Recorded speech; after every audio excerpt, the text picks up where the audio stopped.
আমি এটা প্ৰজেক্ট কৰি আছোঁ ট্ৰেন্সপৰ্ট ডিপাৰ্টমেণ্টৰ হয় বাহন integration of speed limiting device তাৰমানে যিবিলাক স্পীড গভৰ্ণৰ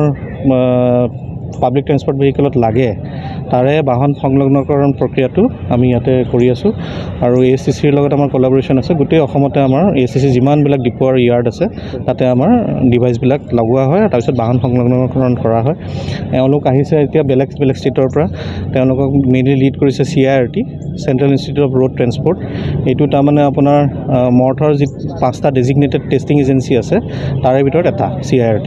তো তেওঁলোকৰ মৰ্থৰ এটা মিনিষ্ট্ৰি অফ ৰোড ট্ৰেন্সপৰ্ট হাইৱেজৰ এটা প্ৰগ্ৰেম আছে ইনচিটু ট্ৰেইনিং প্ৰগ্ৰেম ৰোড ছেফটিৰ কাৰণে সেই প্ৰগ্ৰেমটোৰ অধীনত তেওঁলোকে অসমলৈ আহিছে অসমলৈ আহোঁতে আমাৰ ট্ৰেন্সপৰ্ট ডিপাৰ্টমেণ্টৰ বিভাগৰ বিষয়ববীয়াসকলৰ লগত মিলিত হৈছে কিছুমান কনফাৰেঞ্চ আছিলে দুদিন তেওঁলোকে কনফাৰেঞ্চ কৰিলে আৰু আজি তেওঁলোকে আমাৰ এই চেণ্টাৰটো চাবলৈ আহিছে স্পীড লিমিট লগোৱাৰ ফলত জনসাধাৰণে কেনেকুৱা সুবিধা পাব স্পীড লিমিট লগোৱাৰ কাৰণে তীব্ৰ গতিবেগ যিটো আমাৰ মাননীয় মুখ্যমন্ত্ৰী ডাঙৰীয়াই বাৰে বাৰে কৈ আহিছে যে আপোনালোকে জানে যে যোৱা বছৰ তেওঁ পাৰ্চনেলি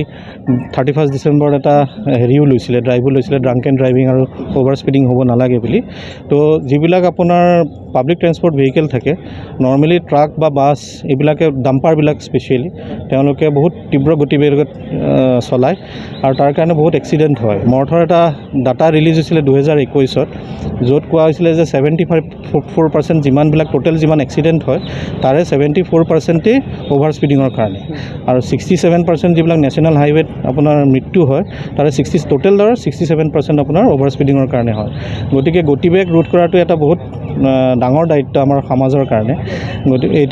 এতিয়া আপোনাৰ এনফৰ্চমেণ্ট আমাৰ ডিপাৰ্টমেণ্টৰ লিমিটেড ষ্টাফ আছে এতিয়া আপোনাৰ 24 ঘণ্টাই প্ৰত্যেকটো জেগাতে এনফৰ্চমেণ্ট বহোৱাটো সম্ভৱপৰ নহয় গতিকে সেইটো কাৰণে মাননীয় উচ্চতম ন্যায়ালয়ে এইটো নিৰ্দেশ দিছিলে যে যিমানবিলাক পাব্লিক ট্ৰেন্সপৰ্ট ভেহিকেল আছে তাতে স্পীড লিমিটিং ডিভাইচ লগাব লাগিব আৰু তাৰে বাহন সংলগ্নকৰণ কৰিব লাগিব তো তাৰে অধীনত সেই উচ্চতম ন্যায়ালয়ৰ অৰ্ডাৰ যিটো আছিলে আদেশ যিটো আছিলে সেই অনুযায়ী এই প্ৰজেক্টটো কৰি থকা আছে বেছিকৈ কোনসমূহ বাহনত লগোৱা হ'ব এইবিলাক আপোনাৰ যিবিলাক পাব্লিক ট্ৰেন্সপৰ্ট ভেহিকেল মানে truck dumper oil tanker school bus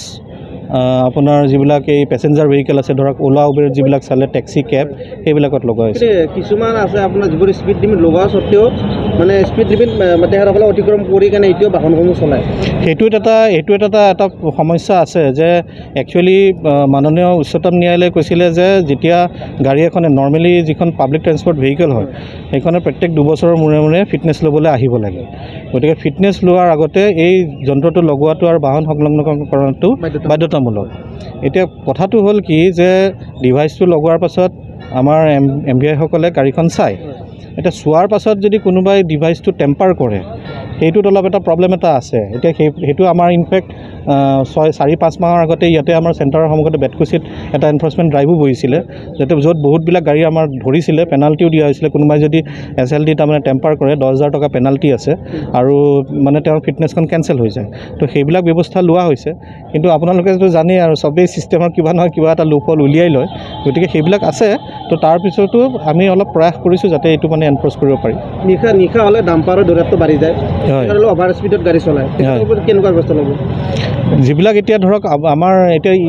এইবিলাক ইণ্টাৰচেপ্টৰ অলৰেডি ট্ৰেন্সপৰ্ট ডিপাৰ্টমেণ্টে দিছেই একচুৱেলি সেইবিলাক আপোনাৰ ডিপাৰ্টমেণ্টৰ মানে বেছি ভালকৈ ক'ব পাৰিব কিন্তু অলৰেডি অসম চৰকাৰে ইণ্টাৰচেপ্টৰ দিছে য'ত আপোনাৰ স্পীড গান লাগি থাকে তাৰমানে তো তাৰ জৰিয়তে যিবিলাক এতিয়া ডাম্পাৰ আমি এতিয়া আপুনি মোৰ মনত আছে আপোনাৰ 2 বছৰ নে এবছৰ আগতে শিৱসাগৰত এটা ইনচিডেণ্ট হৈছিলে য'ত এনফৰ্চমেণ্টৰ গাড়ীকে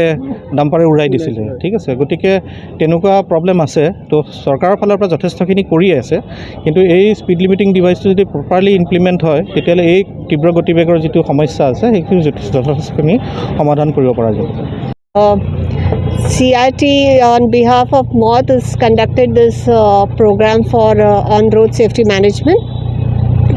We had a very good experience in Guwahati with a lot of cooperation from ASTC and the Transport Department of Assam. It was a very successful program. Various road safety issues that were handled by the Transport Department here. It was explained to the participants and they had a great experience here. Thank you.